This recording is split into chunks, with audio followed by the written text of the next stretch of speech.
Colorectal cancer usually begins as a small, benign clump of cells called polyps that form on the inside of the colon. Over time, some of these polyps can become cancerous.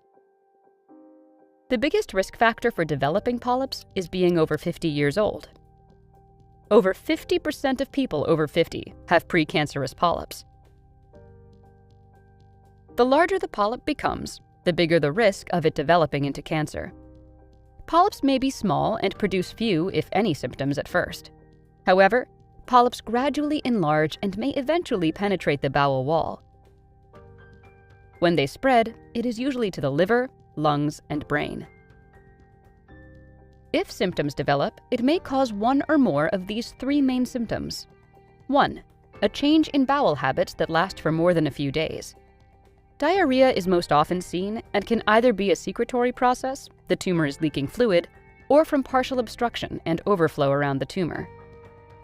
Constipation is also seen and is due to increasing bowel obstruction. 2. Blood in the stool.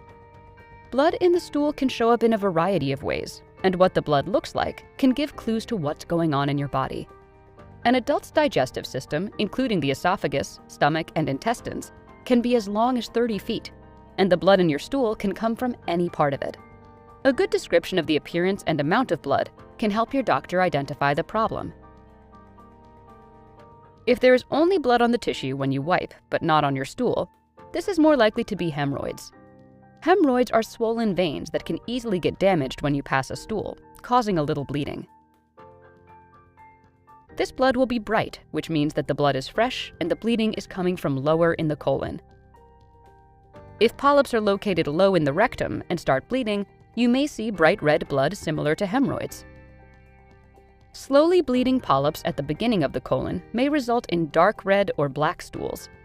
As a general rule, the longer blood travels in the gastrointestinal tract, the darker it tends to present in the stool. This is why people with ulcers often have black, tarry stools. And 3. Cramping or abdominal pain. Patients often complain of the constant urge to have a bowel movement, and the feeling is not relieved by having one. This could indicate that a tumor is preventing a complete bowel evacuation. The presence of a tumor might also create a false feeling of stool remaining, even if the bowel is empty. Thankfully, this is a slow-moving process. It's estimated that it takes about 10 years for polyps to take a cancerous turn.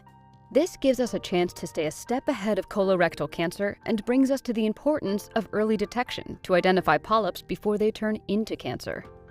One way to test for colorectal cancer is to look for hidden blood in the stool.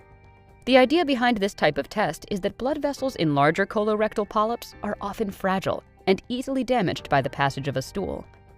The damaged vessels usually bleed into the colon, but only rarely is there enough bleeding for blood to be seen on the stool by the naked eye. You use a special spoon to collect a stool sample and should store it in the container that comes with the test kit. This container is then returned to your doctor. Another way to test for colorectal cancer is to do a visual exam. For this test, the doctor looks at the entire length of the colon and rectum with a colonoscope, a flexible tube about the width of a finger, with a light and small video camera on the end of it. It's inserted through the anus and into the rectum and colon. Special instruments can be passed through the colonoscope to biopsy or remove any suspicious-looking areas, such as polyps, if needed. The stool-based tests are typically done at home, so many people find them easier than tests like a colonoscopy. But these tests need to be done every year, and if the result from one of these stool tests is abnormal, you will still need a colonoscopy to determine whether you have cancer. Colonoscopies can be done less often than stool-based tests, about once in 5 to 10 years. But they are more invasive and require more preparation ahead of time. If the cancer is diagnosed at a localized stage, the survival rate is 90%. If the cancer has spread to the regional lymph nodes, the 5-year survival rate is 70%. If colon cancer has spread to distant parts of the body, the 5-year survival rate is only 12%.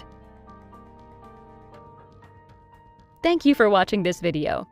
Please watch my next video if you want to know how people die from cancer, or how to recognize the symptoms of a dying person.